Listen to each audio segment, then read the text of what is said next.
Namaste everyone and welcome to Wellness Mantra. In today's episode, we will see how one can alleviate problems of the lungs, such as bronchial problems, an asthmatic trouble, and how do you, in short, expand your lungs capacity and use the best of your lungs.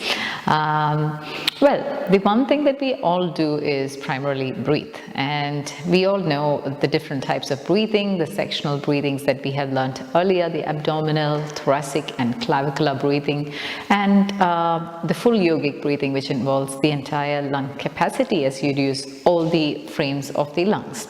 Now, today we will look at how certain asanas or certain stretches can help to expand the lungs region, thereby letting the lungs use its maximum or the best of its capacity.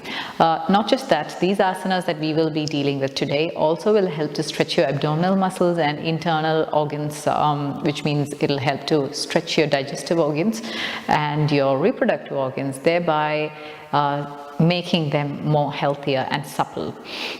So let's check out what the asanas for today are. So before which, let's do some warm-ups. Ready? Stretch your leg out in front of you and sit in Dandasana. Dandasana is the staff posture. Slightly flex your feet forward and towards you. Forward and towards you. Forward, towards you. Forward and towards you. Let's do those big circles with our legs. 1, 2, 3, 4, 5. Let's do it the other way around. 1, 2, 3, 4, and 5. Let's do the open close. So open and shut. If you want to use your hands to support your back, please put them behind you. Open and shut. Open, shut. Try to maintain your knees on the ground. Open and shut. Open and shut. All right, bring your legs together.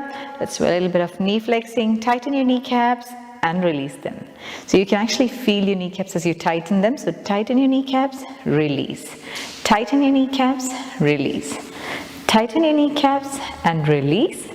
Tighten your kneecaps and release. All right, let's just bring our legs in, tighten it up and stretch it out before you land it on the floor. Pull your leg in, pull your knees into your chest, push it out and slowly drop it down. Pull your knee in, hug it tight to your chest, kick it out and drop it down. Pull your knee in, hug it, push it out and slowly drop it down. Pull your knee in, hug it, kick it out and slowly drop your leg. And one more round. 1, tighten, lift and drop. That was fun. All right, just to stretch ourselves a little more, let's sit into Baddha Konasana. Please remember what I told you about Baddha Konasana. It's more essential to keep your back straight than to try and bring your legs closer. So if your back is straight only at this stage, keep it, maintain it there, just as long as your back is straight and you discover your sitting bone, all right? And as you get better in your practice, try and keep pulling your legs in just as much as you can and as much as you're comfortable. Once you're at your maximum, start fluttering away like the butterfly. This will just help us stretch our hips before we get into our main asanas for today. Though the main asanas for today won't really help you stretch your hip out, but this is good for a warm-up. Let's breathe in and out. Breathe in and out. Breathe in and out. Breathe in and pull your hand to the opposite knee and turn back as you breathe out. Breathe in center. Switch your hands to the opposite knee and turn back. giving your back a nice and fine twist. Again, to the other side.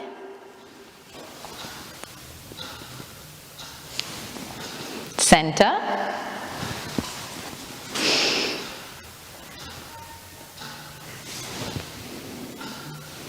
And one more time.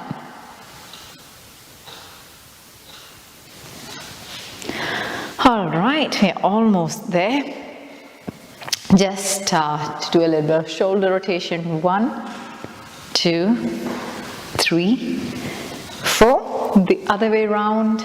So you go 1, 2, 3 and 4. Good job. All right. Let's get ready for the first asana for today. Today's first asana is the Vajrasana from the Dandasana that you are already in. Keep your back straight, nice and tall. Now slowly bend one leg and place it onto your bottom. Shift your weight to the other side and pull the other leg. You are now in Vajrasana. Vajrasana is the only asana, like I told you earlier, that will help aid digestion. The only asana that you're allowed to do after having a meal. So, once you sit in Vajrasana, we will be doing what is called the Ushtrasana. Ushtrasana is a camel posture. Now, what does Ushtrasana help us with? Ushtrasana helps to stretch your abdominal region, thereby stretching your digestive and reproductive organs and ensuring that they stay healthy and supple. It also helps to stretch your shoulders backwards, thereby allowing your chest to protrude and allowing your lungs to use its best capacity. It is also beneficial for your thoracic region because you're bent backwards and your neck is strained. So where your thoracic gland is, it helps to give a nice and gentle massage to your thoracic region. Ushtrasana can be a little complicated. So let's start with Ardha Ushtrasana or half Ushtrasana. Like I said, camel posture. Do it at your own pace. Please try and see if you can do it. It's quite an advanced asana when it comes to a final stage of Ushtrasana. However, please observe caution. If you do have knee problems, sitting in Vajrasana is not meant for you. If you have a slip disc or a very serious back problem or neck problem, please refrain from doing this practice. All right, for the rest of you out there, let's try and do the Ardha Ushtrasana. So from Vajrasana, slowly come up onto your knees. Now slowly separate your legs very slightly, keeping them parallel to each other.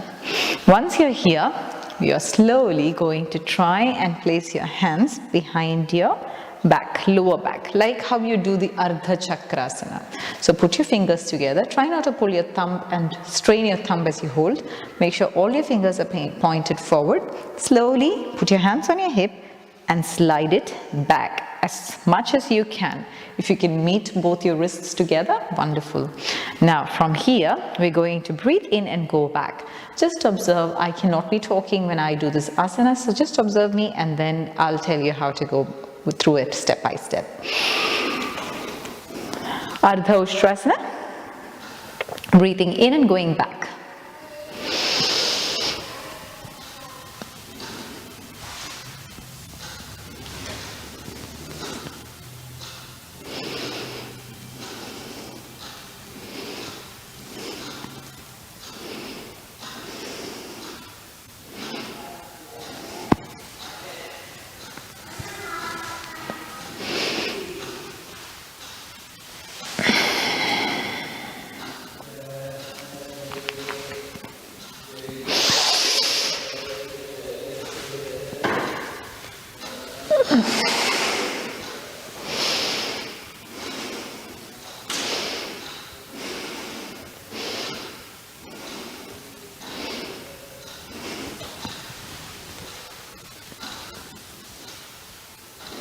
So that was Ardha Ushtrasana. What I just did was I slowly put my hands behind my back, tried to bend back like I do in Ardha Chakrasana, and then slowly put my hands into my heels. Now when you do this, what you have to try and achieve is, try and keep your leg parallel to the ground. So, perpendicular to the ground. So, which means if your hip is leaning this way, you need to try and push it outwards until your thighs are perpendicular to the ground. So this now gives you a nice and fine stretch in your abdominal region, thereby enhancing the suppleness in your digestive region and your reproductive region. It also helps to expand your chest as you stretch out your shoulders to the back and stretch your hands forward. So that is Ardha Ushtrasana. Now Ardha is half. Now if I have to do Ardha Ushtrasana with one hand, you must have already guessed that doing a complete Ushtrasana requires taking both the hands back. This is for advanced students or intermediate students. Please observe caution as you practice this. Don't try to do it if it's too hard for you to bend your back that much. Go slowly. And for beginners, it's all right to actually have a slant in your leg than trying to push your leg out straight. So I'll show you how beginners can perform this, all right? Let's do it together. Sitting in Vajrasana, please get ready, breathe normally, stay there for a few seconds, prepare your mind and breathe in as you come up.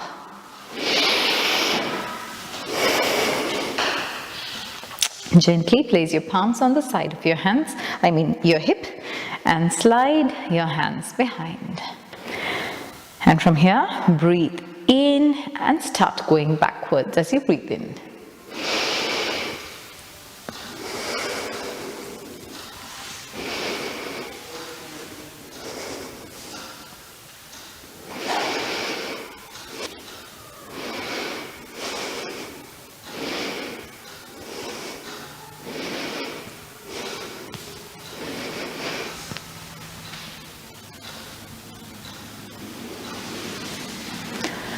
So that was Ushtrasana.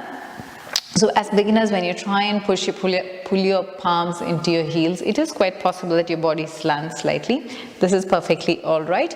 But once you achieve that stage where you can cup your palms into your heels and stay there, try and see if you can move your hip forward so as to make your thighs perpendicular to the ground.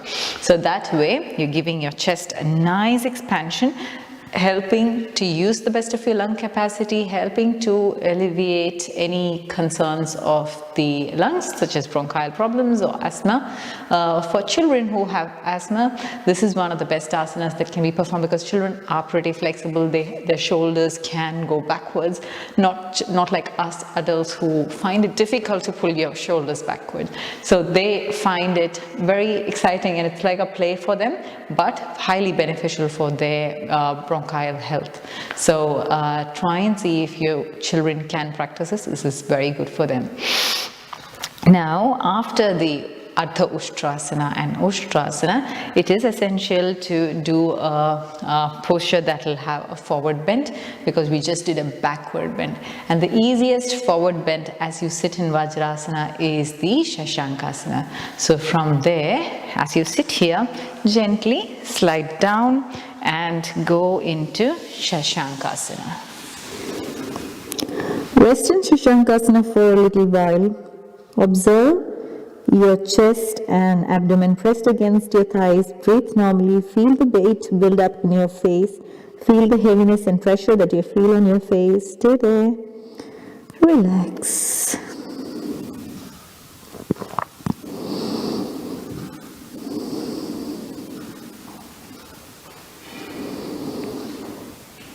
Gently breathe in and come up.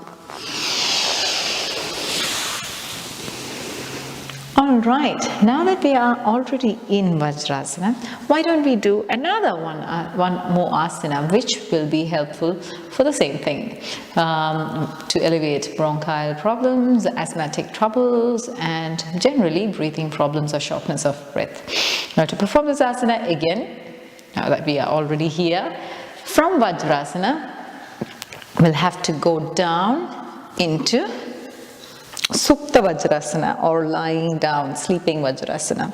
So this asana also helps to tone your legs. If you have a neck or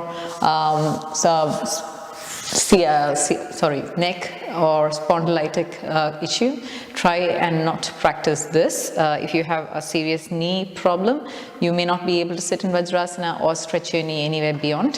One thing that you have to remember is when you go down into this asana, it is essential to come back to Vajrasana before you release your legs and straighten out your legs, because if you try to lie down and release your legs, you can hurt your knees. So please don't do that. All right, now Supta Vajrasana will stretch your abdominal region, make your reproductive organs and your digestive organs supple. It can also keep constipation at bay. This is advised for people who have constipation. You can actually drink 3 glasses of water and go into Supta Vajrasana to help relieve constipation. All right, so let's see how we can perform the Supta Vajrasana. Supta Vajrasana involves placing the crown of your head on the ground. As you do this, there is a possibility that you feel slightly giddy because you're stretching out your neck and there's a lot of blood flow into your head. Please observe caution as you do this, and please make sure that you are doing it on a mat. At no point shall the crown of your head rest on the bare ground. Please make sure you have a mat or a blanket to support the crown of your head as you place it on the mat. All right, now from Vajrasana, we're slowly going to slide back and lie down. From here, I'm going to place my head, the crown of my head, on the ground. I won't be able to talk at that posture. Please observe.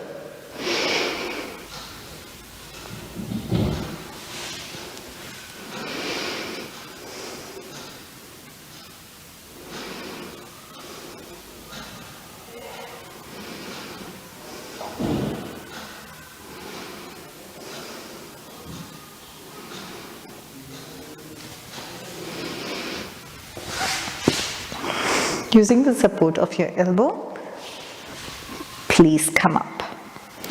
Now, there is a variation for the Supta Vajrasana. If you can't place the crown of your head on the ground, you can go lie down flat. This will also still help your chest to expand. Let's try and see what this variation looks like.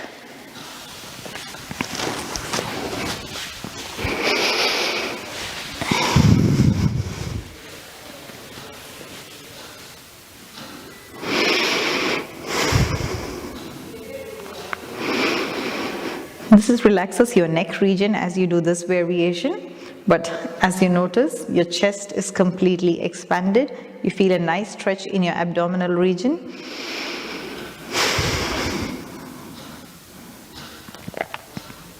It does help to strengthen your ankles and your legs. The one thing you cannot do from this asana is to try and stretch your legs out. So stay there. It may not be the most comfortable thing to lie down on your legs like this, but it is essential that you come back the same way that you went down. So using the support of your elbows, slowly pull yourself up, and because you did a backward bend, it is essential to go down into Shashankasana and relax. Stay in Shashankasana for a while, relax.